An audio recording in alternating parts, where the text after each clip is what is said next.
আবার চলে এসেছে। পরের দিন নবীর দরবারে এসে, হুজুর কালকে এসেছিলাম, কালকে এসে হুজুর আজকে যাই, নবী যদি দ্বিতীয় দিন অনুমতি দেয়। মুসলমান ছেলে মেয়েরা, তরুণেরা, মানুষেরা শুনে যুবক ছেলে গারা আল্লাহ নবী দরবারে চলে গেলেন। দ্বিতীয় দিন আল্লাহ নবী দরবারে যে সালাম খানা দিতে লাগে, হে হযরত মুহাম্মদ সাল্লাল্লাহু আলাইহি সাল্লাম, হুজুর আজকে দিনে আপনার কাছে এসেছি, ইয়া রাসূলুল্লাহ, হাবিবাল্লাহ, হুজুর বেয়াদবি মাফ করে, হুজুর গুস্তাখি মাফ করে। আল্লাহ নবী বলে, কি ব্যাপার বলো? ইয়া রাসূলুল্লাহ, হাবিবাল্লাহ, হুজুর আমি যুদ্ধের ময়দানে যেতে চাই। আল্লাহ নবী বলে, বাবা তুমি কানা মানুষ, কেমন করে যুদ্ধ করবে? যুবক ছেলে গানা বলে, ইয়া রাসূলুল্লাহ, হাবিবাল্লাহ, তবে আজকে দিনে জানিয়ে দিলাম। আল্লাহ নবী বলে, অনুমতি দেওয়া যাবে না। যুবক ছেলে গানা আল্লাহ নবী দরবারে চলে গেলেন। আল্লাহ নবী ইন্তেকাল হয়ে গেলেন। নবী ইন্তেকালের পর আবু বকর খলিফা করে আল্লাহ নবী সাহাবী হযরত আব্দুল্লাহ ইবনে উম্মে মাকতুম নবীর কাছে যায়, ইয়া রাসূলুল্লাহ, হাবিবাল্লাহ, আমি একটু যুদ্ধের ময়দানে যাই। আবু বকর বলে, ভাই আব্দুল্লাহ ইবনে উম্মে মাকতুম, আমি আবু বকর তোমাকে অনুমতি দিতে পারবো না।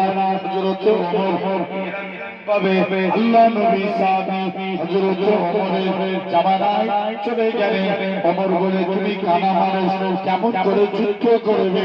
হযরত আবু সাঈদ বলে, আয় ওমর শুনে রেখে যাও।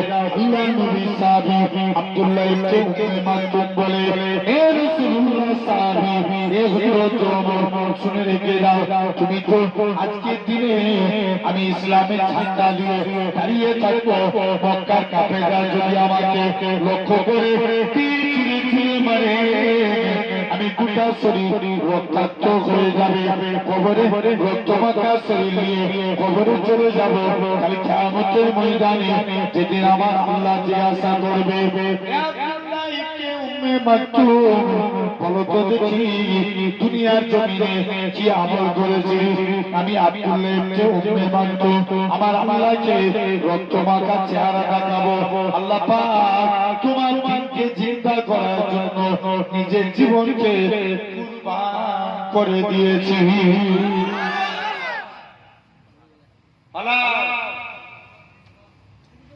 খবরদার, আজকে দিনে ধারে এই তিনটে হবে জান্নাতি, তিন শ্রেণীর ব্যক্তি।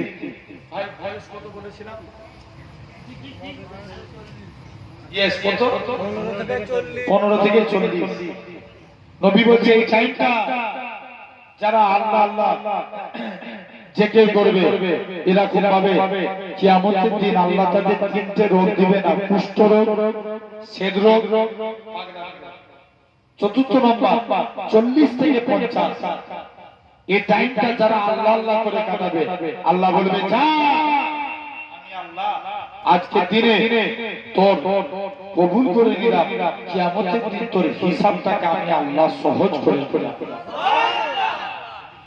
সুবহানাল্লাহ। এরপরে আসে 50 থেকে 60। কত বললাম? এটা যারা আল্লাহ আল্লাহ কাটাবে, আল্লাহ বলবে, যা এই বছর বয়সে বান্দা আমি আল্লাহ আমার বন্ধু হতে থাকে।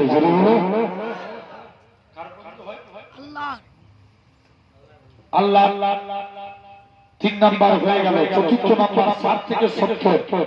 আল্লাহ বলছে, যা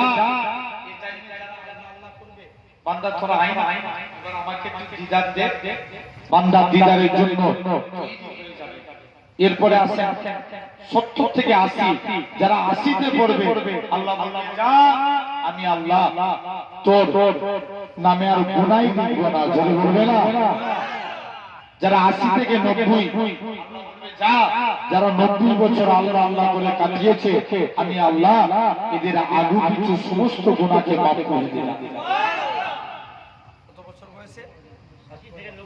90 বছর বয়সে আসে। এরপরে জেনে রেখে দেন, তাহলে আমরাও বয়স যত বাড়ে মন দিয়ে শুনো, জোর করে বলো, বুঝলে আবু বকর, না বুঝলে আবু জাহেল। কারা কারা কাঁদতো? আবু বকরের উপরে কারা হাত হাত? এই সবাই হাত তুললে, তুলুনি থাকো, হাত তুলে রাখো, বড় করে তুলে। একজন তকবীর দেন তো দেখি।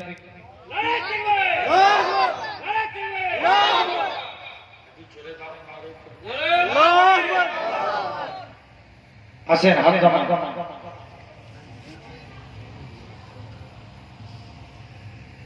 শুনছেন ভাই?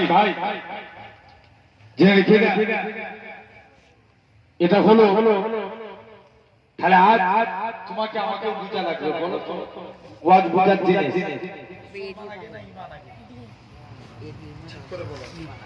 ঈমান আগে, ঈমান আগে, বলো বলে ভাইজান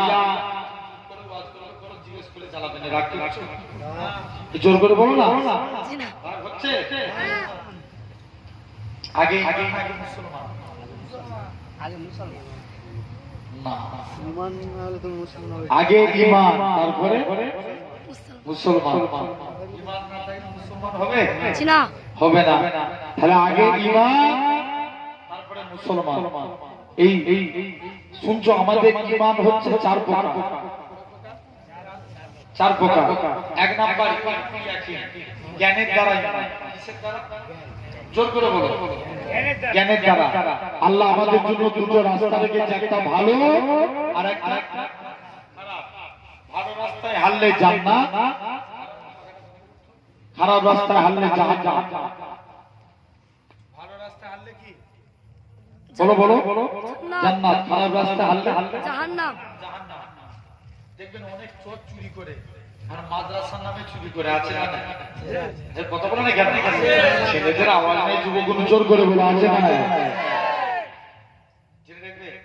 ফোন করবে, সব হুজুরদের নাম দেয়, ফোন করে বলবে আমি ফুলপুরা শরীফ থেকে বলছি, যে আমাদের দরবার থেকে বলছি যে তোমাদের এলাকায় মাদ্রাসা আছে?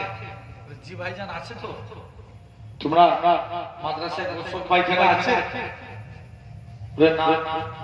তাহলে আমরা একটা ফান্ড থেকে কাজ করি, তোমাদের মসজিদে আমরা একটা উজুখানা আর একটা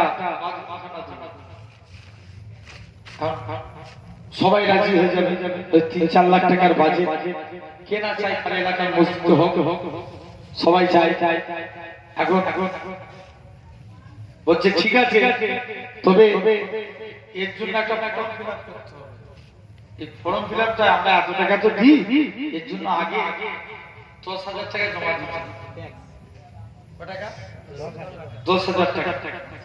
আর এই সবাইকে 50-100 করে ছিল, 10,000 টাকা কালেকশন করে জানেন মসজিদের উজুখানা হবে, 10,000 টাকা দিয়ে দিয়েছে। ভালো করে তাকিয়ে দেখে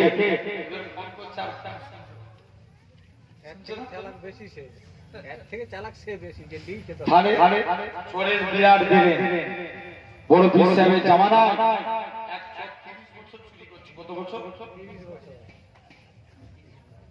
30 বছর কেউ তাকে ধরতে পারে না।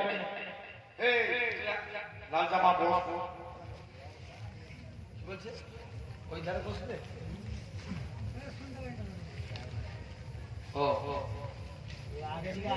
এটা লাগছে কানে, বক্সে কোনো তাহলে কিটে দিতে হবে নাকি? সেই তো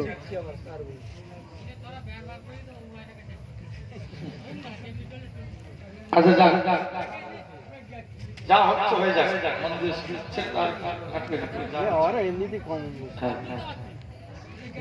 আচ্ছা শুনো এবার, তাহলে দেখো চোরের বেড়ে অনেক বেশি।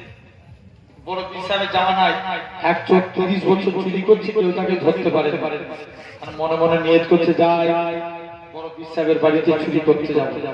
হুজুর যদি ধরতে পারে জানবো হুজুর বড় পীর, আর না ধরতে পারলে আমি চোর বড়। কি বলছে? জোর করে বলো।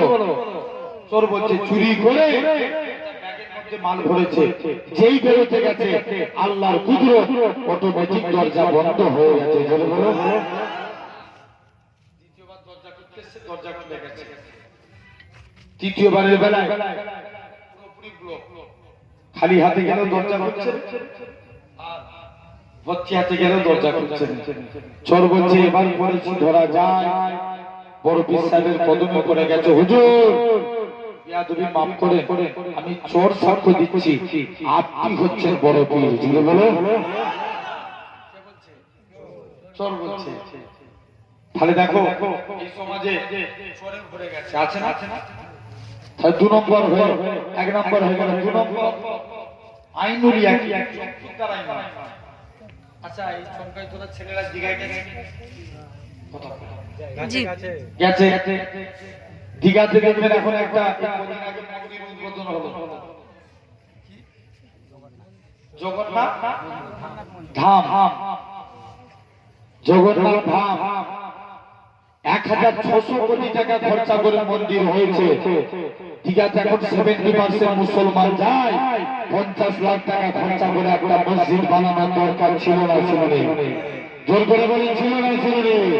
যুবক, আমরা যদি দিকে দিকে আওয়াজ তুলতে পারি, আমার বিশ্বাস আগামী 2-5 বছরের মধ্যে তুমি সমুদ্রের পানিতে গোসল করবে, দীঘার জমিনে মাইকে প্রকাশ্য আল্লাহকে ডাকা হবে। জোরে বলো।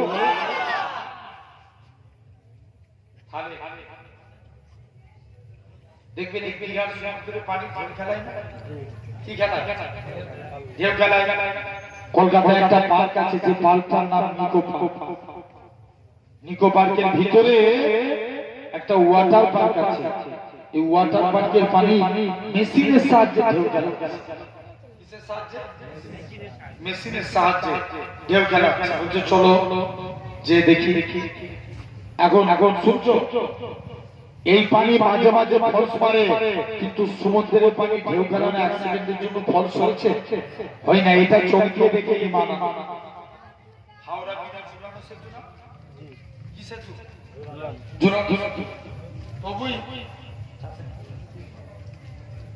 হাওড়া ব্রিজে ধারে দুটো পিলার আছে না? জোর করে বলো। আছে না? হাওড়া ব্রিজে দুধারে দুটো পিলার আছে, জেনে রেখে দাও। আল্লাহ এই আসমানকে বিনা খুঁটি দ্বারাই মার কাটিয়ে রেখেছে। জোরে বলো। প্যান্ডেল ফেটে যাবে। আর একটু জোরে বলো না। এটা হলো 2 নম্বর। 3 নম্বর আমরা আল্লাহ মানে দেখে না দেখে। 4র্থ নম্বর বাসুল ইয়াকিন, খেলায় পড়লে আল্লাহ, খেলায় পড়লে এটার নাম ঈমান আনা। তাহলে ঈমান 4 প্রকার। প্রথম 3 প্রকার ঈমান, এরপরে আছে মুসলমান। মুসলমান আবার 2 প্রকার, একটা মুসলমান আর একটা ঈমানদার মুসলমান। কি বললাম? একটা আর একটা ঈমানদার মুসলমান। ভাই মুসলমান হতে গেলে জেনে রেখে দেন, সলমান খানও মুসলমান, শাহরুখ খানও মুসলমান, বড় বড় বাঙালি নেতারা এরাও মুসলমান। এরা মুখে পড়ে লা ইলাহা ইল্লাল্লাহ, আছে না? জোর করে বলো আছে। কিন্তু আমাদেরকে ভালো লাগবে ঈমানদার মুসলমান। ঈমানদার এই প্যান্ডেল করে যে কমিটি ছেলেরা খুঁটি না দিলে প্যান্ডেল দাঁড়াতো? জোর করে বলো। জীবনে দাঁড়াতো না। জানবে ইসলামের